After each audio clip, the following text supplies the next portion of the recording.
നമസ്കാരം. പന്തീരാങ്കാവ് ഗാർഹിക പീഡന കേസ് ആകെ കുഴഞ്ഞു മറിഞ്ഞ സ്ഥിതിയിലാണ്. ഭർത്താവ് തന്നെ മർദ്ദിച്ച് അവശയാക്കിയെന്നും സ്ഥിരം മർദ്ദിക്കാറുണ്ടെന്നുമൊക്കെ പറഞ്ഞ യുവതി മൊഴി മാറ്റി. ഭർത്താവിന്റെ സമ്മർദ്ദം കാരണമാണ് മകൾ മൊഴി മാറ്റിയതെന്നാണ് പെൺകുട്ടിയുടെ അച്ഛൻ പറയുന്നത്. സത്യം എന്തായാലും വിവാഹം ഇത്രയും ടോക്സിക്കായ പരിപാടിയാണോ എന്ന ചർച്ചകളാണ് പുതുതലമുറയ്ക്കിടയിൽ സജീവമായിരിക്കുന്നത്. അതുകൊണ്ട് തന്നെ നമ്മൾ ഇന്ന് കടുപ്പം കുറച്ച് ചർച്ച ചെയ്യുന്നത് ആ വിഷയമാണ്, ടോക്സിക് മാരേജ്. നമുക്കൊപ്പം അഡ്വക്കേറ്റ് ദീപക് ട്വിങ്കിൾ സനൽ, സ്മിത സതീഷ്, സൈക്കോളജിസ്റ്റായ സ്മിത സതീഷ്, ഒപ്പം വിദ്യാർത്ഥിയായ ധ്വനി കൃഷ്ണ. ധ്വനി പുതിയ തലമുറയുടെ ഒരു പ്രതിനിധി കൂടിയാണ്. ഞാൻ ആദ്യം അഡ്വക്കേറ്റ് ദീപക്കിലേക്ക് പോവുകയാണ്. അഡ്വക്കേറ്റ് ദീപക്, ഇത്തരത്തിൽ ഈ മൊത്തത്തിൽ കുഴഞ്ഞു മറിഞ്ഞു. ഈ പെൺകുട്ടിയെ ഇപ്പോൾ കാണാനേ ഇല്ല, ഫേസ്ബുക്ക് വീഡിയോ വഴി മാത്രമാണ് നമുക്ക് കാണാൻ കഴിയുന്നത്. ഇനി എന്താണ് ഈ കേസിൽ സംഭവിക്കാൻ പോകുന്നത് എന്നുള്ളത് നമുക്ക് എല്ലാവർക്കും ഒരു കൗതുകമുണ്ട്. എന്താണ് താങ്കൾക്ക് ഒരു ആമുഖമായി പറയാനുള്ളത്? ആമുഖമായി പറയുന്നത്, ആദ്യമായിട്ട് ഒരു പെൺകുട്ടി സമൂഹത്തിന് മുന്നിൽ വിളിച്ചു പറഞ്ഞു, ഞാൻ ചെയ്തത് തെറ്റാണ്, അല്ലെങ്കിൽ ഇതൊരു കള്ളക്കേസായിരുന്നു എന്ന് ഒരു പെൺകുട്ടി വിളിച്ചു പറയാനുള്ള ഒരു ധൈര്യം കാണിച്ചു എന്നുള്ളത് ചരിത്രത്തിൽ ആദ്യമായിട്ടാണെന്ന് എനിക്ക് തോന്നുന്നത്. കാരണം നിരവധി അനവധി ഫാമിലി കേസുകൾ കൈകാര്യം ചെയ്യുന്ന, അല്ലെങ്കിൽ പ്രതിഭാഗമായാലും ആദിഭാഗമായിരുന്നാലും കൈകാര്യം ചെയ്യുന്ന എനിക്ക് നന്നായിട്ടറിയാം, ഈ പോലീസ് ഫയൽ ചെയ്യുന്ന 90% 498A കേസുകളും വ്യാജമാണ്. കുറച്ച് നാൾ മുമ്പ് ഇതൊന്നും അല്ല സ്ഥിതി. ഇപ്പോൾ കുറച്ചൊക്കെ ഒരു മയമുണ്ടെന്ന് പറയാം. മുമ്പ് ഭാര്യയും ഭർത്താവും തമ്മിൽ സ്വാഭാവികമായിട്ടും വർഷങ്ങളോളം, അല്ലെങ്കിൽ പോട്ട് ഒരുമിച്ച് ഒരു കുടക്കീഴിൽ താമസിക്കുന്നവർക്ക് അങ്ങോട്ടും ഇങ്ങോട്ടും, പ്രത്യേകിച്ച് ആണും പെണ്ണും രണ്ട് വർഗത്തിലുള്ളവരാണ്, രണ്ടുപേരും രണ്ട് കുടുംബത്തിൽ നിന്ന് വന്നവരാണ്. സ്വാഭാവികമായിട്ടും സ്പർദ്ധ ഉണ്ടാവും, ബഹളം ഉണ്ടാവും, സ്നേഹമുള്ളിടത്തെ ഈ വഴക്കുണ്ടാവും എന്ന് ഞാൻ കേട്ടിട്ടുണ്ട്. നമ്മൾ പ്രശസ്ത സിനിമ ഡയലോഗ് ആകുമ്പോൾ ഫാമിലി ആകുമ്പോൾ തട്ടിയും മുട്ടിയൊക്കെ ഇരിക്കും എന്നൊക്കെ പറയണ പോലെ, അങ്ങനെയുള്ള ചെറിയ തട്ടലോ മുട്ടലോ പൊട്ടിച്ചിട്ടലോ ഒക്കെ വരുമ്പോൾ ഈ ഭാര്യയെ എടുത്ത് അമിതമായിട്ട് ദേഷ്യപ്പെടുകയോ, അല്ലെങ്കിൽ ഭാര്യ ഭയങ്കരമായിട്ട് ദേഷ്യപ്പെടുമ്പോൾ ഒരു തള്ളു കൊടുക്കുകയോ, അല്ലെങ്കിൽ അടിക്കാൻ ഓങ്ങുകയോ ചെയ്യുമ്പോൾ ഇവൾ പെട്ടെന്ന് പോലീസിനെ വിളിക്കുന്നു. എന്നെ ഭർത്താവ് ഇതാ തല്ലിക്കൊല്ലുന്നേ, ഓടി വായോ എന്ന് പറയുന്നു. പോലീസ് 2 വണ്ടി ഒരു ലോറി കിട്ടുമെങ്കിൽ അതിലും പിടിച്ച് കുറേ പോലീസ് പടകളുമായിട്ട് വന്ന് വീട് വളയുന്നു. ഏതോ ഒരു വലിയ തീവ്രവാദിയെ തൂക്കിക്കൊണ്ടു പോകുന്ന പോലെ അവനെ എടുത്ത് പോക്കി ലോക്കപ്പിൽ ജട്ടിയിൽ നിർത്തുന്നു. എന്നിട്ട് 24 മണിക്കൂറിന് മുമ്പേ തന്നെ മജിസ്ട്രേറ്റിന് മുന്നിൽ ഹാജരാക്കുമ്പോൾ മജിസ്ട്രേറ്റ് ഇവ ഏതോ തീവ്രവാദി എന്നും പറഞ്ഞിട്ട് അവനെ പെട്ടെന്ന് ജാമ്യാപേക്ഷ പോലും കേൾക്കാതെ ലോക്കപ്പിലിടുന്നു. അങ്ങനെ എത്രയോ സംഭവങ്ങൾ. അത് സാധാരണ കേസുകളല്ലേ പറഞ്ഞു. താങ്കളുടെ മുമ്പിൽ വന്നിട്ടുള്ള നിരവധി കേസുകളിൽ അങ്ങനെയുണ്ട്. പക്ഷേ ഇവിടെ നേരത്തെ പറഞ്ഞ തട്ടലും മുട്ടലും പൊട്ടലുണ്ടായിട്ടുണ്ട് കുട്ടിക്ക്. തട്ടലും മുട്ടലും പൊട്ടലുണ്ടായത് കഴുത്തിൽ മുറുക്കിയ കയർ മുറുക്കിയ പാടുണ്ടായിരുന്നു, മൂക്കിൽ നിന്ന് രക്തം വന്നതിന്റെ തെളിവുകൾ ഉണ്ടായിരുന്നു. ഈ കല്യാണം കഴിഞ്ഞ് അടുക്കള കാണാൻ പോയ അച്ഛനും അമ്മയും ഒക്കെ ഇതൊക്കെ കണ്ടാൽ സഹിക്കോ? അപ്പൊ അവര് ചോദിച്ചു. അപ്പൊ ആ കുട്ടി പറഞ്ഞതാണ് ഇതെല്ലാം. പറഞ്ഞിട്ട് ഇപ്പൊ മാറ്റി പറഞ്ഞല്ലോ. അതാണ് ഒരു മൊഴിയുടെ അടിസ്ഥാനത്തിൽ ഒരു കേസ് എടുക്കുന്നുണ്ടെങ്കിൽ അതിൽ വേറെ അന്വേഷണമൊന്നുമില്ല. മൊഴിയുടെ അടിസ്ഥാനത്തിൽ എടുത്തെങ്കിൽ അന്വേഷണം തുടങ്ങി 2 ദിവസം ആകുമ്പോൾ തന്നെ അങ്ങനെ ഇല്ല എന്ന് പറഞ്ഞ കേസ് അവസാനിപ്പിക്കേണ്ട കാര്യമല്ലേ ഉള്ളൂ. മൊഴിയുടെ അടിസ്ഥാനത്തിൽ മാത്രമല്ലേ എടുത്തുള്ളൂ. മൊഴി മാറ്റി പറയുകയാണെങ്കിൽ അത് തിരിച്ചെടുക്കണം. കാരണം പരാതിക്കാരിക്ക് കേസില്ലെങ്കിൽ പിന്നെ ലോകത്തിന് ആർക്കാണ് കേസ്? ഈ വെടി വെച്ചവനും കേസില്ല, വെടി കൊണ്ടവനും കേസില്ല, ദൂരെ ഒന്ന് ഒച്ച കെട്ടവനാണ് കേസെന്ന് പറയണ പോലെ ഇപ്പം. അതായത് അവര് പറഞ്ഞു എന്നെ ഉപദ്രവിച്ചു എന്നു, ഇപ്പൊ പറയുന്നു ഞാൻ പറഞ്ഞൊക്കെ കള്ളമായിരുന്നു. വീട്ടിൽ ഉപദ്രവിച്ചില്ലെന്ന് പറയുന്നില്ല, ഉപദ്രവിച്ചോട്ടെ, പക്ഷെ അത് സ്നേഹത്തിന്റെ പുറത്താണെന്നൊക്കെയുള്ള രീതിയിലാണ് കുട്ടി പറയുന്നത്. എനിക്ക് സ്നേഹത്തിന്റെ പുറത്തുള്ള ഉപദ്രവം ഒരിക്കലും അതൊരു കേസാക്കാൻ പറ്റിയ ഒരു സംഭവമല്ല. ഞാൻ പറഞ്ഞല്ല, സുപ്രീം കോടതി ഈ അടുത്ത കാലത്ത് 498A കേസുകൾ കോഷ് ചെയ്യാനായിട്ട് കൊണ്ടുവന്നപ്പോൾ നിസ്സാര കാര്യങ്ങൾക്ക് വേണ്ടി ഇത്തരത്തിലുള്ള നിയമം ദുരുപയോഗം ചെയ്യുന്ന കണ്ടെത്തിയിട്ട് സുപ്രീം കോടതി റൂളിംഗ് വെച്ചിട്ടുണ്ട്.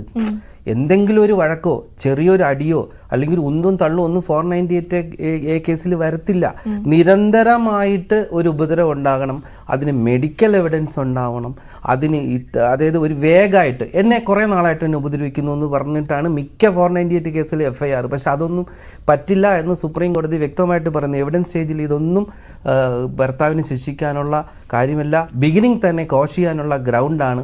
മെഡിക്കൽ എവിഡൻസ് ഇല്ലാതെ, കൃത്യമായിട്ടുള്ള ഒരു ആരോപണമില്ലാതെ, ഡേറ്റ് ചെയ്ത്, ടൈം ചെയ്ത്, എവിടെ വെച്ച്, അല്ലെങ്കിൽ മെഡിക്കൽ എവിഡൻസ് ഇതൊന്നും ഇല്ലാതെ ഒരു 498A മുന്നോട്ട് പോകാൻ പറ്റില്ല എന്ന് സുപ്രീം കോടതി പറഞ്ഞിട്ടുണ്ട്. അഡ്വക്കേറ്റ് ദീപക് പറയുന്നത് ഈ പയ്യൻ സുഖമായിട്ട് ഊരിപ്പോരുമെന്നാണോ?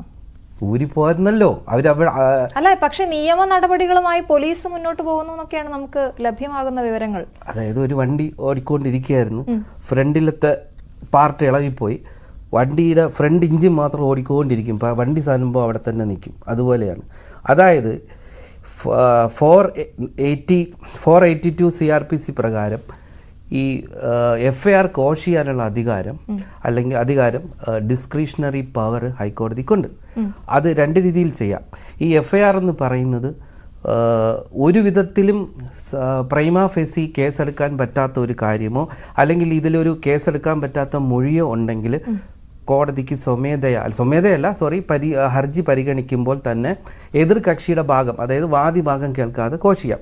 രണ്ടാമത് വാദിക്ക് ഒരു അബദ്ധം പറ്റിയതാണ് അല്ലെങ്കിൽ ഞങ്ങൾ തമ്മിലുള്ള അപ്പോഴത്തെ ഒരു സ്പർദ്ധയിൽ ചെയ്തതാണ് എന്ന് പറഞ്ഞിട്ട് അവിടെ വിട്ടിട്ട് കഴിഞ്ഞാൽ കോടതി പരിഗണിച്ചിട്ട് അവർക്കില്ലാത്ത പരാതി കോടതിക്കോ ജുഡീഷ്യറിക്കോ പോലീസിനോ ഇല്ലല്ലോ. അത് കോഷ് ചെയ്യാനുള്ള അധികാരമുണ്ട്. അത് കോഷ് ചെയ്യപ്പെടുക തന്നെ ചെയ്യും. ഡിഫാക്ടോ കംപ്ലൈൻറ്റിന് കേസില്ല എന്ന് പറഞ്ഞു കഴിഞ്ഞാൽ പിന്നെ അതിനകത്ത് ഒരു കേസുമായിട്ട് മുന്നോട്ട് പോകാൻ ഒരിക്കലും കോടതി തയ്യാറാവില്ല. എനിക്കതിൽ സംശയങ്ങളുണ്ട്. ഞാനത് താങ്കളിലേക്ക് അടുത്ത ചോദ്യത്തിലേക്ക് വരുമ്പോൾ അങ്ങോട്ടേക്ക് വരാം. ഞാൻ സൈക്കോളജിസ്റ്റായ സ്മിത സതീഷിലേക്ക് പോവുകയാണ്. സ്മിത, ഈ പെൺകുട്ടിയുടെ മാനസികാവസ്ഥ അത് നമ്മൾ ചർച്ച ചെയ്യേണ്ടത് തന്നെയാണ്. എന്തുകൊണ്ട് മൊഴി മാറ്റിയെന്ന് നമ്മൾ സംസാരിക്കുമ്പോഴും അവിടെ ഒരു ഭീഷണി ഉണ്ടായിട്ടുണ്ടോ, ഇപ്പോഴെന്തെങ്കിലും ഭീഷണിയുണ്ടോ? അച്ഛൻ ആത്മഹത്യ ചെയ്യുമെന്ന് പറഞ്ഞപ്പോൾ അച്ഛൻ പറഞ്ഞതുപോലെ പറഞ്ഞു എന്നാണ് ആ വീഡിയോയിൽ പെൺകുട്ടി പറയുന്നത്. അവരുടെ മാനസികാവസ്ഥ എങ്ങനെയാണ് താങ്കൾ അതിനെ കാണുന്നത്? തീർച്ചയായിട്ടും നേരിട്ട് ആ കുട്ടിയെ നമ്മൾ കണ്ടു സംസാരിക്കുകയോ ചെയ്തിട്ടില്ല. ഈ ഒരു ന്യൂസിന്റെ ഒരു ഇതിൽ മാത്രമാണ് ഞാനാണെങ്കിലും സംസാരിക്കുന്നത്. അത് ഏതൊരു കുട്ടിയാണെങ്കിലും ഏതൊരാളാണെങ്കിലും അവരെ കണ്ട് സംസാരിക്കുമ്പോഴാണ് നമുക്കൊരു കറക്റ്റ് പിക്ചർ കിട്ടുള്ളൂ. കാരണം ഇതിന് ശേഷം ഈ കുട്ടിയുടെ ഈ ഒരു ഫസ്റ്റ് ഇഷ്യൂവിന് ശേഷം തന്നെ ഈ കുട്ടി വല്ല പ്രൊഫഷണൽ ഹെൽപ്പ് എടുത്തിട്ടുണ്ടോ എന്ന് ചോദിച്ചാൽ അതിനെ കുറിച്ചിട്ടും എവിടെയും പറയുന്നത് ഞാൻ കേട്ടില്ല. കാരണം അങ്ങനെ ചെല്ലുമ്പോഴാണ് ഏത് തരം പേഴ്സണാലിറ്റിയിലാണ് ഈ കുട്ടി ഉള്ളത്, എന്തുകൊണ്ടാണ് ഈ കുട്ടി ചിലപ്പോൾ ഭയങ്കര സെൻസിറ്റീവ് ആണോ അല്ലെങ്കിൽ എന്തെങ്കിലും പേഴ്സണാലിറ്റി ഇഷ്യൂസ് ഈ കുട്ടിക്ക് ഉണ്ടോ എന്നൊന്നും നമുക്ക് അറിയില്ല. പിന്നെ പൊതുവേ നമുക്കറിയാലോ, പാരന്റ്സിന്റെ ഭാഗത്ത് അവരുടെ സ്നേഹ കൂടുതലാണ്, ഏറ്റവും നല്ലത് വേണമെന്നാണല്ലോ കുട്ടിയെ കുറിച്ചിട്ട് ആഗ്രഹിക്കുന്നത്. പക്ഷെ ഒരു കല്യാണത്തിന് മുമ്പ് തന്നെ കുറെ കാര്യങ്ങൾ അന്വേഷിക്കാൻ പറ്റുന്നുണ്ട്. പക്ഷെ അതൊക്കെ മര്യാദയ്ക്ക് ചെയ്തു എന്നുള്ളൊരു വിശ്വാസം ഉണ്ടാവും. നമുക്ക് എല്ലാം കണ്ടുപിടിക്കാൻ പറ്റണമെന്നില്ല. ഈ ഒരു സ്നേഹമാണ് എന്ന് പറഞ്ഞിട്ട് ഒരുപക്ഷെ ഒരു ഭീഷണി വരും, നിന്നോടുള്ള സ്നേഹം കൂടുതൽ കൊണ്ടല്ലേ എന്ന് പറഞ്ഞിട്ടുള്ളത്, അല്ലെങ്കിൽ മരിച്ചു പോകും. ഇതൊക്കെ ഒരുവിധം എല്ലാ പ്രണയങ്ങൾ തൊട്ടിട്ട് നമ്മൾ കേൾക്കുന്ന ഒരു കാര്യമാണ്. ഇത്തരത്തിലുള്ള ഭീഷണിയും അച്ഛൻ എന്തെങ്കിലും ചെയ്യോ അല്ലെങ്കിൽ അമ്മയെ പേടിച്ചിട്ടോ റിലേഷൻഷിപ്പിലേക്ക് പോകുന്നത്. ഇവൻ വേറെ കല്യാണം കഴിച്ചിട്ടുള്ളവരടക്കം ഇങ്ങനത്തെ റിലേഷൻഷിപ്പിലേക്ക് പേടിച്ച് ഭയന്ന് പറയുന്നുണ്ട്, അല്ലെങ്കിൽ സ്വന്തം ഐഡന്റിറ്റി മറച്ചു വെച്ചിട്ട് ഇങ്ങനത്തേക്ക് വരുന്നുണ്ട്. ഇവിടെ എല്ലായിടത്തും ഒരു ഫിയർ ഫാക്ടർ ഉണ്ട്. വീട്ടിലുള്ള ആരെങ്കിലും എന്തെങ്കിലും ചെയ്യൂ എന്നുള്ള ഒരു ഭയം. അപ്പൊ ഈ കുട്ടിക്ക് ഉണ്ടാവുന്ന ഒരു സ്ട്രെസ് ലെവലും അവിടെ കൂടുതലാണ്. അപ്പൊ ഈ ഒരു കേസിൽ തന്നെ കുട്ടി സംസാരിക്കുമ്പോൾ വീട്ടിലിരിക്കാനും കുട്ടി സേഫ് അല്ല എന്നുള്ള രീതിയിൽ പറയുന്നുണ്ട്. പിന്നെ ഈ പ്രശ്നങ്ങൾ ഉണ്ടാവുമ്പോഴും വീട്ടിലേക്ക് അവർ വരുമ്പോഴാണ് കാണുമ്പോഴാണ് ഈ കുട്ടി പറയുന്നത്. അപ്പൊ എന്തുകൊണ്ടാണ് ഈ കുട്ടി ആദ്യം കമ്മ്യൂണിക്കേറ്റ് ചെയ്യാത്തത്? അപ്പൊ കമ്മ്യൂണിക്കേഷൻ അവിടെ ഇഷ്യൂസ്, എന്ത് കാര്യം തുറന്നു പറയാനുള്ള ഒരു ഫ്രീഡം ആ കുട്ടിക്ക് അവിടെ ഉണ്ടോ ഇല്ലേ എന്നുള്ളൊരു സംശയം നമുക്കിതിൽ തോന്നുന്നുണ്ട്. അത് ഒരുപക്ഷെ ആ വീട്ടുകാർ അതിലേക്ക് ഇടപെട്ടില്ലായിരുന്നെങ്കിൽ ചിലപ്പോൾ അവർ രണ്ടുപേരും കൂടി പറഞ്ഞു തീർക്കുമായിരുന്നു. അത് എന്റെ ഒരു സംശയമാണ് താങ്കളോട് ചോദിക്കുന്നത്. അല്ല, ഇപ്പൊ കൊടുക്കുന്ന ഞങ്ങളുണ്ടോ ഒപ്പം എന്ന് പറയുന്ന ഈ സപ്പോർട്ട് ഏതൊരു കുട്ടിക്കും അച്ഛനും അമ്മമാര് വീട്ടില് വളർന്നു വരുന്ന സാഹചര്യം തൊട്ട് തന്നെ പെൺകുട്ടികൾക്ക് കൊടുക്കണം. ഒരു കല്യാണം കഴിച്ചു പോകുമ്പോ തന്നെ ആ കുട്ടിക്ക് എന്ത് കാര്യം ഉണ്ടെങ്കിലും തുറന്നു പറയാനുള്ള ഒരു ഫ്രീഡം ഉണ്ടാവണം. ഒരു പ്രശ്നം ഉണ്ടാവുമ്പോ പോലും അത് പറഞ്ഞിട്ടില്ല, അവിടെ ചെന്ന് കാണുമ്പോഴല്ലേ കാണുന്നുള്ളത്. അതാണ് ഞാൻ ചോദിക്കുന്നത്. അവരെന്തോ ആയിക്കോട്ടെ, ഹസ്ബൻഡിന്റെ വീട്ടുകാർ നമുക്കൊന്നും അറിയില്ല, അവര് പറഞ്ഞിട്ടാണോ അല്ലെങ്കിൽ അത് ഒത്തുതീർപ്പാക്കുവോ, അതൊന്നും അല്ല ഞാൻ ചോദിക്കുന്നത്. ഈ കുട്ടി എന്തുകൊണ്ടാണ് തുറന്നു പറയാൻ പറ്റാത്തപ്പോ എന്ത് തരത്തിലാണ് ആ കുട്ടിക്കുള്ളത്? ഒരുപക്ഷെ ഇപ്പൊ സംസാരിക്കുന്ന രീതിയിലും വ്യത്യാസം ഉണ്ടല്ലോ ആ കുട്ടി വന്നിട്ട്. അങ്ങനെയാണെങ്കിൽ ട്രോമ ബോണ്ടഡ് ആയിട്ടുള്ളതായിരിക്കാം. ഈ ഏതൊരു റിലേഷൻഷിപ്പിലും നമ്മളെ ഉപദ്രവിച്ചാൽ പോലും നമുക്ക് അവരോട് ഇഷ്ടം തോന്നുന്ന ഒരു ഇത് വരുന്നുണ്ട്. അല്ലെങ്കിൽ പലപ്പോഴും പറയുന്ന ഒരു ഡയലോഗാണ്, നിനക്ക് എന്നെ മനസ്സിലാക്കാൻ പറ്റില്ലേ, ഞാൻ എന്റെ ദേഷ്യം കൂടുതലാണ്, അതെന്റെ സ്നേഹമാണ്, ഇങ്ങനെ കുറച്ച് വാക്കുകളുണ്ട്, ഈ ലവ് ബോംബിങ് വേർഡ്സ് ഒക്കെ ഉണ്ട്. അപ്പൊ എന്താണ് നടക്കുന്നത് നമുക്കറിയില്ല. ഇതിന്റെ ഒരു പാറ്റേണിൽ വരുന്ന കുറച്ച് കാര്യം ജസ്റ്റ് പറഞ്ഞു എന്ന് മാത്രം. ഈ കുട്ടിയുടെ അടുത്ത് നമ്മൾ സംസാരിക്കുമ്പോഴേ അറിയുള്ളൂ. ഈ കുട്ടി ശരിക്കും പറഞ്ഞ ഒരു പ്രൊഫഷണൽ ഹെൽപ്പാണ് ആ കുട്ടിക്ക് ആദ്യം കൊടുക്കേണ്ടത്. ഈ ഒരു സിറ്റുവേഷനിൽ രണ്ട് സൈഡിൽ നിന്നുള്ള പ്രഷർ ആ കുട്ടിക്ക് കിട്ടുന്നത് കൊണ്ട്. തീർച്ചയായിട്ടും ഞാൻ താങ്കളിലേക്ക് വരാം. അതിലേക്ക് നമുക്ക് വിശദമായിട്ട് പോകേണ്ടതുണ്ട്. ഈ പന്തീരങ്കാവ് ഇത്തരത്തിലൊരു കേസ് വരുമ്പോൾ നമ്മൾ ഈ ഒരു കേസിൽ മാത്രം നിന്നുകൊണ്ടല്ല സംസാരിക്കുന്നത്. ഇത് കുട്ടികൾക്ക്, അതായത് പുതിയ കുട്ടികൾക്ക്, പുതിയ തലമുറയ്ക്കൊരു ആശങ്ക ഉണ്ടാക്കുന്ന വാർത്തകളാണ് ഈ പലപ്പോഴും ഉണ്ടാകുന്നത്. നമുക്കൊപ്പം ധ്വനി കൃഷ്ണ കൂടിയുണ്ട്. ധ്വനി അവരുടെ ഒരു പ്രതിനിധിയാണ്. ധ്വനി, ഇതൊക്കെ കേട്ടിട്ട് എന്താണ് ഫീൽ ചെയ്യുന്നത്? ഇങ്ങനെ ഒരു ഭയം, ഒരു ആശങ്ക, അല്ലെങ്കിൽ എന്തിനാ കല്യാണം എന്നൊക്കെ തോന്നുന്നുണ്ടോ? എന്തിനാ കല്യാണം പലപ്പോഴും തോന്നിയിട്ടുണ്ട്, ഇപ്പോൾ മാത്രമല്ല. പക്ഷേ സൊസൈറ്റിയിൽ യൂഷ്വലി കല്യാണം ഒരു നെസസിറ്റി ആക്കുന്നത് കൊണ്ട് എനിക്ക് യോജിപ്പില്ല. വേണമെങ്കിൽ കല്യാണം കഴിക്കാം, അല്ലെങ്കിൽ യൂഷ്വലി ഇപ്പോൾ ഞാൻ പോലും കുറച്ച് വർഷങ്ങൾ കഴിഞ്ഞ് കല്യാണം കഴിക്കില്ല എന്ന് പറഞ്ഞു കഴിഞ്ഞാൽ കൂടെ റിലേറ്റീവ്സും എല്ലാവരും വന്നിട്ട് ചോദ്യം ചെയ്യും എന്ന് 100% ഉറപ്പുണ്ട്. അതല്ലാണ്ട് ഇപ്പോൾ കല്യാണം കഴിച്ചില്ലെങ്കിലും നമുക്ക് ഒറ്റയ്ക്ക് കാശുണ്ടാക്കാം, അല്ലെങ്കിൽ നമുക്ക് ജോലി ചെയ്യാം. ജോലി ചെയ്യുന്നത് കൊണ്ടും തന്നെ ജോലി ചെയ്താലും പഠിച്ചാലും കുറച്ചും കൂടി ബോൾഡാവും. അതും ഇപ്പോഴത്തെ ജനറേഷൻ കുറച്ചും കൂടി പഠിച്ച് കുറച്ചും കൂടി ജോലിയൊക്കെ കിട്ടിക്കഴിഞ്ഞാൽ ഒത്തിരി ഇതേപോലത്തെ, ഇപ്പം ഈ കേസ് മാത്രമല്ല ജനറലി അബ്യൂസ് സഹിക്കാൻ നമ്മൾ നിൽക്കത്തില്ല എന്നാണ് എൻ്റെ ഒരു വിശ്വാസം. എനിക്കാണെങ്കിൽ പോലും ഇത്രയും ടോളറേറ്റ് ചെയ്യൂല എന്നുള്ളൊരു വിശ്വാസം എനിക്കുണ്ട്. അതായത് ധ്വനി ആയിരുന്നെങ്കിൽ ഇത്രയും ദിവസം പോലും നിൽക്കില്ലായിരുന്നു. ഇല്ല, ആദ്യത്തെ അബ്യൂസോടെ കഴിയണം. ആദ്യത്തെ അത് ചിലപ്പം ശരീരത്തിൽ തൊട്ടിട്ടുള്ളതല്ല, വാക്കുകൾ കൊണ്ടാണെങ്കിലും അബ്യൂസ് തന്നെയാണ്. ഡൊമസ്റ്റിക് വയലൻസ് ഫിസിക്കലായിട്ട് തന്നെ വേണമെന്നില്ല. ഏതൊരു സിറ്റുവേഷനിലും നമ്മൾ പെണ്ണെന്നല്ല ആണെന്നാണെങ്കിലും ഒരിക്കൽ പോലും ഒരു ഫസ്റ്റ് അബ്യൂസ് കഴിഞ്ഞിട്ട് ഒരിക്കലും നിൽക്കാൻ പാടില്ല. എത്രയൊക്കെ സ്നേഹമുണ്ടെങ്കിലും അബ്യൂസ് ഒരിക്കലും ഡിഫെൻഡ് ചെയ്യാൻ പറ്റുന്ന ഒരു കാര്യമല്ല, ജസ്റ്റിഫിക്കേഷൻ ഇല്ല അതിന് എന്നാണ് ഞാൻ വിശ്വസിക്കുന്നത്. തീർച്ചയായിട്ടും. സ്മിത നേരത്തെ പറഞ്ഞൊരു പോയിന്റ്, നമ്മൾ പെൺകുട്ടികളെന്ന് ഞാൻ പറയുന്നില്ല, കുട്ടികളെ വളർത്തുമ്പോൾ അവർക്ക് പറഞ്ഞു കൊടുത്ത് വളർത്തേണ്ട കുറേ കാര്യങ്ങളില്ലേ, നമ്മൾ എങ്ങനെ ആയിരിക്കണം, നമ്മളൊരാൾ നമ്മളോട് പെരുമാറുമ്പോൾ, ബിഹേവ് ചെയ്യുമ്പോൾ നമ്മൾ തിരിച്ചെങ്ങനെ അവരോട് പെരുമാറണം എന്നൊക്കെയുള്ളത് ഈ ചെറിയ കുട്ടികളായിരിക്കുമ്പോഴേ പഠിപ്പിച്ചു കൊടുക്കണം എന്നൊക്കെയുള്ളത് വളരെ പ്രധാനപ്പെട്ടല്ലേ. ധ്വനിയുടെ വാക്കുകൾ ഉണ്ടായിരുന്നതും അതാണ്, ഇവിടെ ആ പെൺകുട്ടിക്ക് ഇല്ലാതെ പോയതും അതാണ്. തീർച്ചയായും. കാരണം എന്താ വെച്ച് കഴിഞ്ഞാൽ നമ്മൾ പാരന്റിങ് എന്ന് പറയുമ്പോൾ നമ്മൾ പറയുള്ളൂ വളരെ ചെറുതാകുമ്പോൾ തൊട്ട് തന്നെ തുടങ്ങണം. ആദ്യം വേണ്ട ഒരു കമ്മ്യൂണിക്കേഷൻ ചെയ്യാൻ പറ്റുക എന്നുള്ളതാണ്. എന്ത് കാര്യവും തുറന്നു പറയാൻ പറ്റണം. അത് നേരത്തെ പറഞ്ഞ മാതിരി ഏത് ആൺകുട്ടിയാണെങ്കിലും പെൺകുട്ടിയാണെങ്കിലും അവർക്ക് വന്ന് പറയാൻ പറ്റണം. പിന്നെ എന്ത് സംഭവിച്ചാലും ഈവൻ നമ്മുടെ ഭാഗത്തൊരു മിസ്റ്റേക്ക് പറ്റിയാൽ പോലും കുട്ടിക്ക് വന്ന് പറയാൻ പറ്റണം. പലപ്പോഴും അത് പറയില്ല. അതിന്റെ ഒരു കാരണം നമ്മൾ ജസ്റ്റ് ഒന്ന് ചെറുതാകുമ്പോൾ നോക്കിയാൽ മതി. ടീച്ചേഴ്സ് ആരെങ്കിലും സ്കൂളിൽ നിന്ന് ഒരു കോള് വന്നു, നിങ്ങളുടെ കുട്ടി ഇങ്ങനെ ക്ലാസ്സിൽ എന്തെങ്കിലും ഉണ്ടാക്കി, ഒരു ആൺകുട്ടികളുടെ കേസാണോ പെൺകുട്ടിയാണെങ്കിലും ഒരു വന്നു കഴിഞ്ഞാൽ ആദ്യം വിശ്വസിക്കാൻ പോകുന്നത് ഈ പറഞ്ഞ ടീച്ചേഴ്സോ അവര് പറഞ്ഞ കാര്യത്തിനായിരിക്കും. കുട്ടി വന്നിട്ട് എന്താണ് എന്ന് കുട്ടിയുടെ സൈഡ് അത് പറയുന്നത് ആർക്കും കേൾക്കാൻ പറ്റുന്നില്ല. അപ്പൊ എപ്പോഴും കുട്ടിയുടെ സൈഡ് എന്താണെന്ന് നമുക്ക് കേൾക്കാൻ സാധിക്കണം. എന്റെ സൈഡ് കേൾക്കും. കഴിഞ്ഞ ദിവസം കൂടി എൻ്റെ അടുത്ത് വന്ന ഒരു കുട്ടികൾ എപ്പോഴും പറയുന്ന ഒരു കാര്യം എന്താന്ന് വെച്ച് കഴിഞ്ഞാൽ, ഞങ്ങള് പറഞ്ഞാൽ വിശ്വസിക്കില്ല, ഞങ്ങളെ ട്രസ്റ്റ് ചെയ്യില്ല, പിന്നെ ചീത്ത പറയുള്ളൂ. അത് വെച്ചാൽ ആ ഒരു ഇതാണ് ചെറുതാകുമ്പോ തൊട്ടിട്ട് തന്നെ നമ്മൾ കൊടുക്കുന്നത്. ഈ ചെറുതാകുമ്പോ തൊട്ടിട്ട് തന്നെ ഇങ്ങനെ ഒരു ടെൻഷനും ഇങ്ങനെയൊക്കെയുള്ള കുട്ടികൾക്ക് എന്ത് കാര്യം ഉണ്ടെങ്കിലും ഹൈഡ് ചെയ്യാനാ നോക്കുക. വലിയ കുഴപ്പമില്ലാണ്ട് ഇപ്പൊ ഈ പ്രശ്നം ഒന്ന് സോൾവ് ചെയ്യാൻ പറ്റുമോ, എന്നാ ശരി, ഓക്കെ. പിന്നെ അടുത്തൊരു വലിയ ഡയലോഗ് ഉണ്ട്, എല്ലാം അഡ്ജസ്റ്റ് ചെയ്യും. അഡ്ജസ്റ്റ് ചെയ്യുക എന്ന് പറയുമ്പോൾ ഒരു കുടുംബത്തിന്റെ ഏറ്റവും നല്ല എല്ലാറ്റിനും വേണ്ടി അഡ്ജസ്റ്റ് ചെയ്യണം. ശരിയാണ്, അഡ്ജസ്റ്റ്മെന്റ് എന്ന് പറയുന്നത് അങ്ങോട്ടും ഇങ്ങോട്ടും ചില കാര്യങ്ങളിൽ വരും. പക്ഷെ ഈ അബ്യൂസീവ് ആയിട്ടുള്ള വേർഡ്സ് പറയണത് അങ്ങോട്ടും ഇങ്ങോട്ടും ഒരു റെസ്പെക്ട് കൊടുക്കാം. മ്യൂച്വൽ റെസ്പെക്ട് രണ്ടു കൂട്ടർക്കും വേണം. ഇത് നമ്മൾ വീടുകളിൽ നിന്ന് തന്നെ പഠിപ്പിക്കാം. നമ്മുടെ ആദ്യം തന്നെ ആൺകുട്ടികൾക്കും പെൺകുട്ടികൾക്കും ഒരു സെപ്പറേറ്റ് അല്ലാതെ എല്ലാ കാര്യങ്ങളും ഫ്രീ ആയിട്ട് അവർക്ക് ചെയ്യാനും ഈ ഒരു ഇത് പഠിപ്പിച്ചു കൊണ്ടുവരുന്ന ഒരു ഫ്രീഡം അവർക്ക് വേണം. പിന്നെ നമ്മൾ പറയില്ല, നോ പറയാൻ മാത്രമല്ല നോ ആക്സെപ്റ്റ് ചെയ്യാനും കൂടി നമ്മൾ കുട്ടികളെ പഠിപ്പിക്കണം എന്ന് പറയും. എന്താണ് സിറ്റുവേഷൻ, എന്തുകൊണ്ടാണ്. അപ്പൊ ഇവിടെയും ഏതൊരു കുട്ടിക്കും ഉണ്ടാവുന്ന ഒരു പ്രശ്നം, പിന്നെ വീട്ടുകാർക്ക് ബുദ്ധിമുട്ടുണ്ടാവുമോ, അവരെന്താ പറയുക, അല്ലെങ്കിൽ നാട്ടുകാർ. അടുത്ത വലിയൊരു മെയിൻ പ്രശ്നമാണ് ഈ സൊസൈറ്റിയുടെ ഒരു പ്രഷർ കൊടുക്കുന്നത്. സൊസൈറ്റിയിൽ എന്ത് വിചാരിക്കും, ഞാനിങ്ങനെ വീട്ടിൽ വന്നിരുന്ന, അല്ലെങ്കിൽ ഈ പറഞ്ഞ മാതിരി നേരത്തെ കുട്ടി പറഞ്ഞ മാതിരി ഇപ്പൊ വിവാഹം കഴിച്ചിട്ടില്ലെങ്കിൽ എല്ലാം സൊസൈറ്റിക്ക് വേണ്ടിയിട്ടാണ് ചെയ്യുന്നത്. ആ ഒരു കുട്ടിക്ക് പേഴ്സണൽ ഇൻഡിവിജ്വൽ ആയിട്ടുള്ള ഒരാൾക്ക് ആ ഫ്രീഡം ഇല്ല, ആളുടെ ഒരു ഇഷ്ടത്തിനുള്ള ഒന്നും ചെയ്യാനോ തീരുമാനം എടുക്കാനോ പറ്റുന്നില്ല.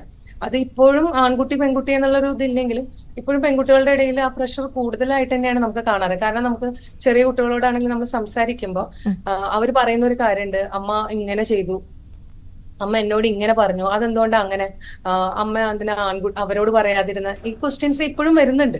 അപ്പൊ അതിന്റെ അർത്ഥം നമ്മള് എത്രയൊക്കെ പറഞ്ഞു കൊടുത്താലും ഇപ്പോഴും വീടുകളിൽ ഈ ഒരു കമ്പാരിസണും കാര്യങ്ങളും ഇപ്പോഴും നടത്തുന്നുണ്ട്. അപ്പൊ കുട്ടികൾക്ക് എന്ത് കാര്യങ്ങളും തുറന്നു പറയാനും, അത് ഞാൻ നേരത്തെ പറഞ്ഞ മാതിരി മിസ്റ്റേക്ക് ആണെങ്കിൽ പോലും ഇങ്ങനെ ഒരു മിസ്റ്റേക്ക് ഉണ്ടായി, ഇന്നത് പറ്റി എന്ന് തുറന്നു പറയാൻ, ഓപ്പൺ ആയിട്ട് പറയാൻ അവർക്ക് പറ്റണം. അത് കൊടുക്കേണ്ടത് വീടുകളിൽ നിന്ന് തന്നെയാണ്. ഈ ഫ്രീഡം കമ്മ്യൂണിക്കേഷനും ഇതൊക്കെ കിട്ടിയാൽ തന്നെയാണ് ഈ നേരത്തെ പറഞ്ഞ മാതിരിയുള്ള സിറ്റുവേഷൻസ് കുറച്ച് കുറഞ്ഞു കിട്ടുള്ളൂ. എനിക്കിഷ്ടമില്ലാത്തത് എനിക്കിഷ്ടമില്ല, എന്റെ ഫാമിലിയില് എനിക്ക് ഓക്കെ അല്ലാത്തത് ഓക്കെ അല്ല, അല്ലെങ്കിൽ എന്റെ ഒരു പേഴ്സണാലിറ്റിനെ അത് എഫക്ട് ചെയ്യണോ എന്നുള്ളത് പറയണം ഏതൊരാളും, ഏതൊരു റിലേഷൻഷിപ്പ്. വ്യക്തമാണ്. അഡ്വക്കേറ്റ് ദീപക്, നമ്മൾ ആ കേസിലേക്ക് വീണ്ടും വരുമ്പോൾ, ഞാൻ ആ കേസിലേക്ക് വരുന്നത് അത്രയും കുഴഞ്ഞു പറഞ്ഞ അല്ലെങ്കിൽ ഒരുപാട് സംശയങ്ങളുള്ള ഈ ബ്ലൂ കോർണർ നോട്ടീസ് കൊടുത്തിരിക്കുന്നു ആ യുവാവിനെ ഇങ്ങോട്ടേക്ക് എത്തിക്കാൻ, ജർമ്മനിയിലാണുള്ളത് എന്നൊക്കെയുള്ള കാര്യങ്ങൾ. അപ്പോൾ ഈ കേസ് ഇവിടെ നടക്കുമ്പോൾ ഇതൊക്കെ മൊത്തത്തിൽ എങ്ങനെ കണക്ട് ആവുമെന്നൊരു ചോദ്യവും കൂടിയുണ്ട്. ബ്ലൂ കോർണർ നോട്ടീസ് എപ്പോഴാണ് കൊടുത്തത്? ഈ കേസിൽ ഈ കുട്ടിയുടെ മൊഴി പ്രകാരം എഫ്ഐആർ എടുത്തതിന് ശേഷം അല്ലേ? ഈ കുട്ടിയുടെ മൊഴി വന്നതിന് ശേഷം അവർക്ക് സിമ്പിളായിട്ട് ആളിവിടെ സ്ഥലത്തില്ലാതെ തന്നെ അപ്പിയറൻസ് ഓഫ് മെമ്മോ എന്ന് പറയും, അദ്ദേഹത്തിന് അഡ്വക്കേറ്റിനെ ഫോൺ വഴി കമ്മ്യൂണിക്കേറ്റ് ചെയ്ത് കോടതിയിൽ അദ്ദേഹത്തിന് ഈ ഡിഫാക്ടോ കംപ്ലൈനന്റ്, അതായത് ഈ പെൺകുട്ടിയുടെ അഫിഡവിറ്റ് നോട്ടറിയുടെ സാന്നിധ്യത്തിൽ ഒപ്പിട്ട് കോടതി കൊടുത്തു കഴിഞ്ഞാൽ പെൺകുട്ടിയെ വിളിപ്പിക്കും. അവർ ഈ മൊഴി തന്നെ പറയുവാണ്, ഞാൻ അപ്പോഴത്തെ സാഹചര്യത്തിൽ പറയുവാണെന്ന് വെച്ചാൽ കേസ് അവിടെ വെച്ച് ക്ലോസ് ചെയ്യും. ഈ ബ്ലൂ കോർണർ നോട്ടീസും CBIയും എല്ലാം വെറും പവനായി ശവമായതുപോലെ ബും. അവിടെ ഒരു കാര്യം കൂടിയുണ്ട്. ഈ ആശുപത്രിയിൽ അന്ന് കൊണ്ടുപോയത് ഈ യുവാവ് തന്നെയാണ് അന്ന് അടിച്ച് അല്ലെങ്കിൽ മർദ്ദിച്ചോ അല്ലെങ്കിൽ വീണോ, എങ്ങനെയാ സത്യം നമുക്കറിയില്ല. അതിനുശേഷം ഈ നമുക്കറിയില്ല എന്ന് പറയാതെ ആ കുട്ടി പറഞ്ഞിട്ടുണ്ട് എന്തുകൊണ്ടാണ്. ശരി, ആ കുട്ടി പറയുന്നത് കണക്കിലെടുക്കുകയാണെങ്കിൽ അന്ന് അങ്ങനെ പോയപ്പോൾ മുറിവുണ്ടായതിനു ശേഷം ആശുപത്രിയിലേക്ക് പോകുമ്പോൾ അവിടെ ചെന്നപ്പോൾ ഈ ഡോക്ടർമാരുടെ ഇതിൽ പോലും റിപ്പോർട്ടിൽ പോലും ഇയാൾക്കെതിരെ ആരോപണങ്ങൾ ഉണ്ടായിരുന്നല്ലോ, അടിച്ചത് കൊണ്ടാണ്, ആ രീതിയിലുള്ള കാര്യങ്ങൾ ഉണ്ടായിരുന്നില്ല. എന്തിനാണ് പോയത് ഈ കുട്ടി പോയത്? ആക്ച്വലി ഒരു ഒന്നും തള്ളൊക്കെ നടന്നു. ഞാൻ കേട്ടത് കുട്ടിയുടെ മൊഴി ഇപ്പോഴും യൂട്യൂബിൽ അവൈലബിൾ ആണ്. അന്നൊരു വഴക്ക് നടന്നു, ഇവരുടെ ഒരു ചാറ്റിങ്ങുമായി സംബന്ധിച്ച് വഴക്ക് നടന്നു. അങ്ങനെ ഇങ്ങോട്ടും ഇങ്ങോട്ടും വഴക്കുണ്ടായി. അവനും ഫോൺ കോളിൽ പറയുന്നുണ്ട് ഞാൻ അവളെ മർദ്ദിച്ചിട്ടുണ്ട്, പക്ഷെങ്കിൽ അത് ഈ പറയണമായ ഭീകരമായ ഒരു സംഭവത്തിലൊന്നും അല്ല, ജസ്റ്റ് ഒരു അപ്പോഴത്തെ ദേഷ്യത്തിൽ അങ്ങോട്ടെന്തോ ഒരു മർദ്ദനം ഉണ്ടായി. അതിനുശേഷം ഞാൻ കരയാൻ വേണ്ടിയിട്ട് പിന്നെ അല്ലെങ്കിൽ എൻ്റെ മോൻ കഴുകാൻ വേണ്ടിയിട്ട് ഞാൻ ടോയ്ലറ്റിൽ പോയപ്പോൾ അവിടെ തെന്നി വീണുണ്ടായ മുറിവാണ് എന്നാണ് ഇപ്പോൾ ആ കുട്ടി പറയുന്നത്. പിന്നെ ചോദ്യം ഇതാണ്, ഈ ഡോക്ടറിൻ്റെ അടുത്ത് പോലും ഇത് പറഞ്ഞല്ലോ എന്ന്. അന്ന് അറിയാലോ ഈ ചെറിയ പ്രായത്തിലുള്ള ആണും പെണ്ണും കല്യാണം കഴിക്കുമ്പോൾ അങ്ങോട്ടും ഇങ്ങോട്ടും വാശി, ഇവനെ ഞാൻ ഒരു പാഠം പഠിപ്പിക്കും, പിന്നെ ഡോക്ടറുടെ മുമ്പിലും അടിച്ചെന്ന് തന്നെ പറയുള്ളൂ, കാരണം ഇവനെ എങ്ങനെയെങ്കിലും ഒരു പാഠം പഠിപ്പിക്കണം. പക്ഷേ ഇത് കൈവിട്ട് പോയി 2 ദിവസം കഴിഞ്ഞപ്പോൾ. ഇത് മാധ്യമക്കാർ കിടന്ന് അതറിയാം, അങ്ങനെയാണല്ലോ, ഒരു പുരുഷനെതിരെ എന്തെങ്കിലും ഒരു ആരോപണം വന്നു കഴിഞ്ഞാൽ പിന്നെ അവനെ പുരുഷ വിരോധികളാക്കരുത്. ഒരു വാക്കിനോട് എനിക്ക് ഒട്ടും യോജിപ്പില്ല, ഞാൻ പറഞ്ഞു പോട്ടെ. ജസ്റ്റ് ഒരു അടി, ആ അടി പറ്റത്തില്ല, സഹിക്കേണ്ട കാര്യമില്ല. അതാണ് അവള് റിയാക്ട് ചെയ്യുന്ന പെൺകുട്ടിയാണ്, അവളെ ഞാൻ സമ്മതിക്കുന്നു. അവൾ ഒന്നും നോക്കിയില്ല, അവള് അച്ഛനമ്മയും വിളിച്ചു പറഞ്ഞു, പോലീസ് കല്യാണം കഴിഞ്ഞ് 5 ദിവസം കണ്ടേ ആയുള്ളൂ. 5 ദിവസത്തിൽ 5 അടിയാണെങ്കിൽ ഇനി അങ്ങോട്ട് എന്തായിരിക്കും? അവള് ശ്രമിക്കാൻ തയ്യാറായല്ലോ. എന്റെ ഏട്ടനെ എനിക്ക് വേണമെന്ന് പറഞ്ഞു കഴിഞ്ഞാൽ പിന്നെ നമുക്ക് ഭീഷണിപ്പെടുത്തിയതാണോ ആർക്കറിയാം? അത്രേ ഉള്ള ആ കൊച്ചു, അതാണ് സംശയം. ഭീഷണിപ്പെടുത്താ ജർമ്മനി നിൽക്കുന്ന അവൻ ജർമ്മനിയിൽ നിന്ന് ഭീഷണിപ്പെടുത്താ എന്തെല്ലാം മാർഗങ്ങളുണ്ട്. അവളുടെ ആ കുട്ടിയുടെ മൊഴി അല്ലെങ്കിൽ ആ വീഡിയോ കറക്റ്റ് ഒരു 2-3 വട്ടം കണ്ടു നോക്കൂ, എത്ര നാച്ചുറൽ ആയിട്ടാണ് അവള് പറയുന്നത്. അത് നാച്ചുറൽ ഒക്കെ അതൊക്കെ താങ്കള് പറയുന്നതിന് എന്തെങ്കിലും ഒരു കഴമ്പ് വേണ്ടേ നമുക്ക്? അടിയെ താങ്കള് പ്രോത്സാഹിപ്പിക്കരുത്. നിങ്ങൾ ഈ പറഞ്ഞ പോലെ ഈ കേബിള് വെച്ചിട്ട് കഴുത്ത് മുറുക്ക് അങ്ങനെ ഒരു സംഭവം നടന്നിട്ടില്ല. ഞാൻ ഇതെല്ലാം പിന്നെ എന്താണ് പിന്നെ ഞാൻ ചോദിക്കട്ടെ, മാധ്യമങ്ങളോട് കാണിച്ച പാട് അതൊക്കെ എന്താണ്? ഈ കഴുത്തിൽ ഇത് മുറുക്കാതെ എങ്ങനെയാണ് ഈ പാട് വരുന്നത്? പിന്നെ ഈ കുട്ടിക്ക് പ്രശ്നമുണ്ട്, ബുദ്ധിമുട്ടുണ്ടെന്ന് അച്ഛനും അമ്മയും പറഞ്ഞിട്ട് അവർക്ക് എന്താണ് കിട്ടാനുള്ളത്? അല്ല, ഈ പാട് എങ്ങനെ വന്നെന്ന് അവൾ പറഞ്ഞല്ലോ, ഞാൻ ബാത്റൂമിൽ വീണപ്പോ ഉണ്ടായ അല്ലല്ല, അത് മുഴയാണെന്ന്. നെറ്റിയിലെ മുഴ. നെറ്റിയിലെ മുഴ. അതെ, അല്ല, ഈ കഴുത്തിലെ പാട് അത് ഇനി മെഡിക്കൽ എടുത്ത് നോക്കണം, ഇത് കേബിൾ വഴി ഉണ്ടായതാണോ അല്ലേന്ന് അറിയാതെ നമുക്ക് എങ്ങനെ പറയാൻ പറ്റും. അന്ന് അപ്പോഴത്തെ ദേഷ്യത്തിൽ അവളെല്ലാം പറഞ്ഞു. പിന്നെ രണ്ടാമത് ഈ കുട്ടി പറയുകയാണ് എൻ്റെ ഒരു മൊഴി പ്രകാരം ഞാൻ കള്ളം പറഞ്ഞിട്ടാണ് എൻ്റെ ഏട്ടനെതിരെ കേസെടുത്തെന്ന് പറഞ്ഞിട്ട് ആ കുട്ടിയുടെ മുഖം എന്തിനാ ബ്ലർ ചെയ്യുന്നത്? ഒരു കുറ്റവും ചെയ്തില്ല എന്ന് അവൾ തന്നെ പറയുന്ന ഭർത്താവിൻ്റെ ഫേസ് എന്തിനാ ഇടയ്ക്കിടയ്ക്ക് ഇത്ര കൃത്യമായിട്ട് ഫോക്കസ് ഇട്ട് കാണിക്കുന്നത്? ഇപ്പം അവളല്ലേ കുറ്റക്കാരി, അപ്പം പിന്നെ അവളുടെ ഫേസ് എന്തിനാണ് ബ്ലർ ചെയ്യേണ്ട കാര്യം എന്താണ്? ഇപ്പൊ അവളൊരു വിക്ടിമല്ല. പ്രതിയുടെ മുഖം പോലും നിങ്ങൾക്ക് കാണിക്കാൻ പാടില്ലല്ലോ. ഇന്ത്യൻ നിയമം അനുസരിച്ച് കോടതി വിധിച്ചാൽ മാത്രമേ ഒരാൾ കുറ്റവാളിയാവുന്നുള്ളൂ. അതിനു മുമ്പ് എങ്ങനെ വിചാരണ ചെയ്ത് അവനെ കുറ്റവാളിയാക്കാൻ പറ്റും? അവൻ്റെ ഫോട്ടോ അവന് പ്രസിദ്ധീകരിക്കാൻ പാടില്ല. ഇപ്പോഴവൻ വിക്ടിമാണ്, അവൻ്റെ ഫോട്ടോ എന്തിന് കാണിക്കുന്നു? ഇനി അവളാണ് അല്ലെങ്കിൽ ആ പെൺകുട്ടിയാണ് കുറ്റം ചെയ്തത്, കള്ളം പറഞ്ഞ് ഒരു പാവപ്പെട്ടവനെ FIR ഇട്ട് അവന് ഇത്രയും തേജോവധം ചെയ്ത ആ കുട്ടിയാണ്. ആ കുട്ടിയുടെ മുഖം ഇപ്പോഴും എന്തിനാ ബ്ലർ ചെയ്യുന്നത്? എനിക്ക് മനസ്സിലാകുന്നില്ല. നിങ്ങൾ കാണിക്കണമെന്നെങ്കിൽ രണ്ടുപേരെയും കാണിക്കണം, ഇല്ലെങ്കിൽ രണ്ടുപേരെയും മുഖം ബ്ലർ ചെയ്യണം. കാരണം ഇവൻ കുറ്റവാളിയാണോ എന്ന് നിശ്ചയിക്കേണ്ടത് ഇവിടുത്തെ കോടതിയാണ്.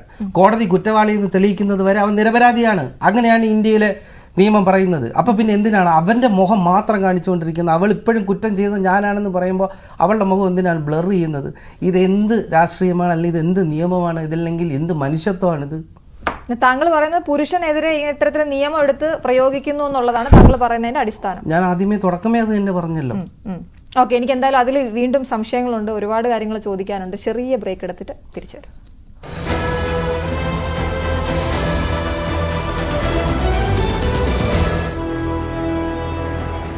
കിട്ടിയിട്ടില്ല എന്ന് തന്നെയാണ് മനസ്സിലാക്കുന്നത്. കാരണം JDU നേരത്തെ ഉന്നയിച്ചിരുന്ന പ്രധാനപ്പെട്ട വകുപ്പ് ഒന്ന് റെയിൽ മന്ത്രാലയമായിരുന്നു. റെയിൽ മന്ത്രാലയം ഏതായാലും JDUവിന് നൽകിയിട്ടില്ല. അതിന് പുറമെ ജലശക്തി മന്ത്രാലയവും ചോദിച്ചിരുന്നു JDU, അതിലേക്കും ഏതായാലും JDUവിന് ആ മന്ത്രാലയവും ലഭിച്ചിട്ടില്ല. അപ്പോൾ സ്വാഭാവികമായും JDUവും ഇത്തരത്തിൽ ബീഹാറിനായി പ്രത്യേക പാക്കേജ് തുടങ്ങിയ കാര്യങ്ങളിലായിരിക്കും JDUവും ഏതായാലും പരിഗണന നൽകിയിരിക്കുന്നതെന്നാണ് മനസ്സിലാക്കാൻ സാധിക്കുന്നത്. ഈ മന്ത്രിസഭയിൽ പ്രധാനപ്പെട്ട വകുപ്പുകളിലേക്കും വന്ന മറ്റൊരു പ്രധാനപ്പെട്ട നേതാവ് കിരൺ റിജിജു ആണ്. കാരണം റിജിജു കഴിഞ്ഞ സർക്കാരിൻ്റെ കാലത്ത് രവിശങ്കർ പ്രസാദ് മാറ്റിയ ശേഷം റിജിജുവിനെ നിയമ മന്ത്രാലയം ഏൽപ്പിച്ചിരുന്നു. പക്ഷേ അവസാനത്തെ പുനഃസംഘടനയിൽ റിജിജുവിനെ താരതമ്യേന പ്രാധാന്യം കുറഞ്ഞ ഭൗമശാസ്ത്ര മന്ത്രാലയത്തിലേക്ക് മാറ്റിയിരുന്നെങ്കിൽ ഇത്തവണ പാർലമെന്ററി കാര്യ വകുപ്പ് എന്ന സുപ്രധാന പദവിയിലേക്ക് റിജിജു മടങ്ങിയെത്തുകയാണ്. കഴിഞ്ഞ സർക്കാരിൽ പ്രഹ്ലാദ് ജോഷി കൈകാര്യം ചെയ്തിരുന്നത്.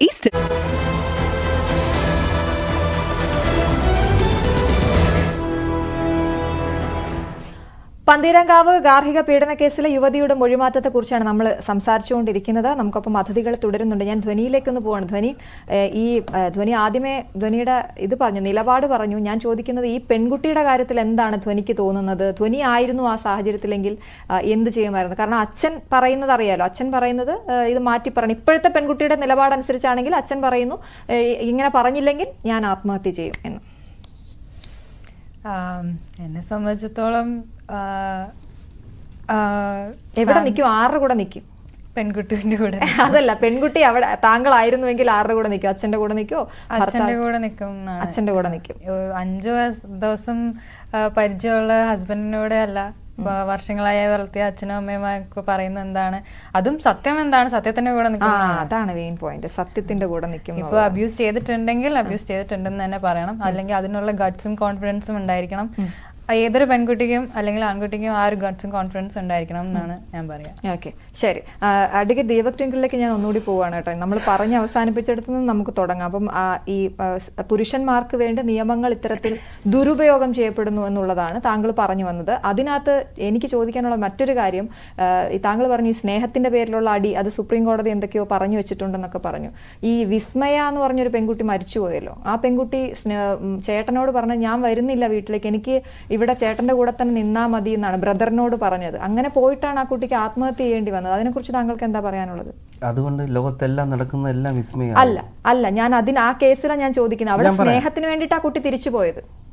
സ്നേഹത്തിന് ആയിക്കോട്ടെ, അത് 90% കേസുകൾ എന്നല്ലേ ഞാൻ പറഞ്ഞുള്ളൂ. 100% കേസും ഫേക്ക് എന്ന് ഞാൻ 10% ആളാണ് വിസ്മയ. ഞാൻ സമ്മതിക്കുന്നുണ്ട്. അത് കോടതി കുറ്റവാളിയാണെന്ന് നിശ്ചയിച്ച് അവൻ ജയിലിൽ കഴിഞ്ഞു. കിടക്കുന്നതാണ്. ഓക്കെ, അപ്പൊ അത് അവിടെ നമ്മൾ കഴിഞ്ഞു. മറ്റൊന്നും ഈ കേസിൽ ഈ പെൺകുട്ടിയുടെ കേസ് കൃത്യമായി കൈകാര്യം ചെയ്തില്ലെന്ന് പറഞ്ഞ 2 പോലീസുകാർക്ക് സസ്പെൻഷൻ വന്നായിരുന്നു. അത് താങ്കൾ അറിഞ്ഞിരുന്നു? ഇനി അവരുടെ കാര്യം എന്താ? അതിനെക്കുറിച്ചാണ് എനിക്ക് പറയാനുള്ളത്. ഞാൻ നേരത്തെ 1-2 സുപ്രീം കോടതി വിധികളെ കുറിച്ച് പറഞ്ഞു. ഞാൻ വെറുതെ പറയുന്നില്ല.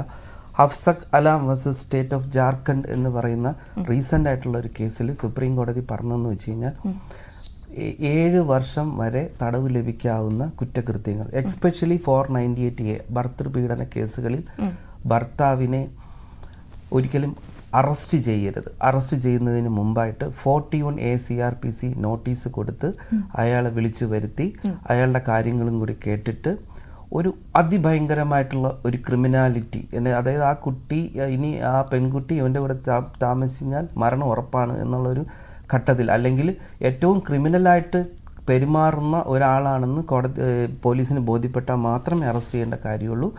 സാധാരണഗതിയിൽ കേസ് രജിസ്റ്റർ ചെയ്ത് അവരുടെ കാര്യം മനസ്സിലാക്കി 41A നോട്ടീസ് കിട്ടിയിട്ടും വരാതിരിക്കുകയാണെങ്കിൽ മാത്രം മജിസ്ട്രേറ്റിൻ്റെ പെർമിഷനോടുകൂടി അറസ്റ്റ് ചെയ്യാൻ പാടുള്ളൂ എന്ന് ഇതിനു മുമ്പ് 2014 ഒരു വിധി വന്നിരുന്നു. അതെല്ലാവരും പുല്ല് വിലയിലെടുത്തു. പോലീസൊന്നും മൈൻഡ് ചെയ്തില്ല, മജിസ്ട്രേറ്റുമാരും മൈൻഡ് ചെയ്തില്ല. അങ്ങനെ 2024 ഞാൻ ഈ പറഞ്ഞ വിധിയിൽ കർശനമായിട്ട് ഹൈക്കോടതിക്കും പോലീസ് മേധാവികൾക്കും ഇത് നിങ്ങൾ ചെയ്തില്ല എന്നുണ്ടെങ്കിൽ, അതായത് ഒരു പ്രതിയാക്കപ്പെട്ടിട്ടുണ്ടെങ്കിൽ 41A നോട്ടീസ് പ്രകാരം വിളിച്ചു വരുത്തി അയാളുടെ ഭാഗം കൂടി കേട്ടതിന് ശേഷം നടപടിയെടുക്കാവൂ. മാത്രമല്ല ഒരു കൗൺസിലിംഗ് സെക്ഷനും കൂടി ഉണ്ട്. അതും പൂർത്തിയാക്കിയതിന് ശേഷം ഇത് ചെയ്തില്ല എന്നുണ്ടെങ്കിൽ, അല്ലാതെ ചാടിക്കയറി പിടിച്ച് പണ്ടത്തെ പോലെ അറസ്റ്റ് ചെയ്യണമെങ്കിൽ വകുപ്പ് തല നടപടി എല്ലാ ഡിപ്പാർട്ട്മെന്റിൽ നിന്നും ഉണ്ടാകുന്ന സുപ്രീം കോടതി കർശനമായിട്ടുള്ള നിലപാടെടുത്തു. അതനുസരിച്ചാണ് ഇപ്പോൾ പോലീസ് ഡിപ്പാർട്ട്മെന്റും നടന്നുകൊണ്ടിരിക്കുന്നത്. പഴയതിനേക്കാൾ ഒത്തിരി വ്യത്യാസമുണ്ട് പോലീസ് ഡിപ്പാർട്ട്മെന്റിൽ. സോ ആ രീതിയിൽ നീതിന്യായമായിട്ട് എന്താണോ സുപ്രീം കോടതി പറഞ്ഞത്, എന്താണ് ഇപ്പോഴത്തെ നിലവിലെ നിയമം അനുസരിച്ച് മാത്രമാണ് ആ പോലീസ് ഉദ്യോഗസ്ഥൻ ചെയ്തിട്ടുള്ളത്. അതിനെയാണ് പ്രതിയെ രക്ഷപ്പെടാൻ അനുവദിച്ചു എന്ന് പറഞ്ഞിട്ട് താങ്കൾ പറഞ്ഞ ആ ബോധവൽക്കരണമാണ് അവിടെ നടന്നത്. അതായത് മറ്റേ നമ്മുടെ ക്ലാസ് ആണ് നടന്നത് അല്ലേ? കൗൺസിലിംഗ് അല്ല, ഈ CRPC പറഞ്ഞിരിക്കുന്ന പോലെ അയാളെ വിളിച്ചു വരുത്തി നോട്ടീസ് കൊടുത്തു, അയാളുടെ ഭാഗം കേട്ടു, നോർമലി അറസ്റ്റ് രേഖപ്പെടുത്തിയിട്ട് തിരിച്ചു വിട്ടു. അതേ പാടുള്ളൂ എന്ന് സുപ്രീം കോടതി പറഞ്ഞിട്ടുണ്ട്. പിന്നീട് രണ്ടാമത്തെ തെറ്റിദ്ധരിച്ചു എന്നാണ് പറയുന്നത്. പെൺകുട്ടിയുടെ അച്ഛൻ അത് തെറ്റിദ്ധരിച്ചു. ആ പ്രതിക്ക് വേണ്ടിയാണ് പോലീസുകാർ. പ്രതി മാത്രമല്ല, മാധ്യമങ്ങളും തെറ്റിദ്ധരിച്ചില്ലേ? അങ്ങനെയല്ലേ അയാളെ പാവപ്പെട്ട ഒരു ഉദ്യോഗസ്ഥനായ മാധ്യമങ്ങൾ തെറ്റിദ്ധരിച്ചു എന്ന് പറയുമ്പോഴേ ഒരു പെൺകുട്ടി ഇത്തരത്തിലൊരു കാര്യം പറയുമ്പോൾ നമ്മൾ അത് കണക്കിലെടുക്കണം. അതിൽ നിങ്ങൾ മാധ്യമങ്ങൾ നമ്മൾ അന്വേഷിക്കാനല്ലോ ചെയ്യുന്നത്, നമ്മുടെ മുന്നിലേക്ക് വരികയാണ് ചെയ്യുന്നത്. നമ്മൾ അങ്ങോട്ടേക്ക് പോയതല്ല. ആ പെൺകുട്ടിയുടെ അച്ഛനാണ് നമുക്ക് അന്വേഷിച്ച് ചെയ്യേണ്ട ചുമതല നിങ്ങൾക്കില്ലേ? തീർച്ചയായിട്ടും ഉണ്ട്. ഞാൻ ചോദിക്കുന്നത് പെൺകുട്ടിയുടെ അച്ഛൻ നമ്മളോട് പറയുക, അച്ഛൻ പറഞ്ഞു എന്ന് പറഞ്ഞാൽ അച്ഛൻ പറഞ്ഞു, അമ്മ പറഞ്ഞു എന്ന് പറഞ്ഞാൽ സത്യമാവോ? അതിനെക്കുറിച്ച് അന്വേഷിക്കണമായിരുന്നു. ആ കാര്യം അങ്ങനെ. രണ്ടാമത്തെ കാര്യം, ഈ പോലീസ് ഉദ്യോഗസ്ഥൻ ചെയ്തത് നിയമപരമാണ് അല്ലയോ നിങ്ങൾക്ക് അന്വേഷിക്കാൻ സാധിക്കുമല്ലോ. ഈ പറഞ്ഞ പ്രകാരം നിയമം ഉണ്ടോ നിങ്ങൾക്ക് അന്വേഷിക്കാമായിരുന്നല്ലോ. അതൊന്നും ചെയ്യാതെ അയാൾ പ്രതിയെ രക്ഷപ്പെടാൻ എന്നൊക്കെ പറഞ്ഞിട്ട് തർക്കിച്ചുകൊണ്ടല്ലേ ഇപ്പൊ അയാൾക്ക് സസ്പെൻഷൻ കിട്ടേണ്ടി വന്നത്. എന്തുകൊണ്ട് അതിനെപ്പറ്റി അന്വേഷിച്ചില്ല? നിങ്ങളുടെ കുടുംബത്തിൽ കയറി അന്വേഷിക്കാൻ ചിലപ്പോൾ നിങ്ങൾക്ക് പറ്റില്ല. പക്ഷേ നിയമപരമായിട്ടുള്ള കാര്യങ്ങൾ ഈ ഉദ്യോഗസ്ഥൻ ചെയ്ത് ശരിയാണോ, അങ്ങനെ ഒരു നിയമം ഉണ്ടോ എന്ന് അന്വേഷിക്കാൻ നിങ്ങളെ കൊണ്ട് പറ്റുമല്ലോ. ഞാൻ അതെ എനിക്ക് വളരെ വേഗത്തിൽ താങ്കൾ പറഞ്ഞത് ഞാൻ കണക്കിലെടുക്കുന്നു. അടുത്ത വളരെ വേഗത്തിൽ സ്മിത സതീഷിൽ കൂടെ പോയിട്ട് ഞാനത് അവസാനിപ്പിക്കുകയാണ്. നമ്മുടെ സമയം ഇവിടെ പോകുന്നതാണ്. സ്മിത സതീഷ്, ഇപ്പം ഈ ഇത്തരത്തിലുള്ള പെൺകുട്ടികൾ നിങ്ങളെ കാണാനും നിങ്ങളെപ്പോലെയുള്ളവരെ കാണാനും കൗൺസിലിങ്ങിനുമായിട്ടൊക്കെ വരുന്നവരുടെ എണ്ണം കൂടുതലാണോ? വളരെ വേഗത്തിലൊന്ന് പറയാമോ?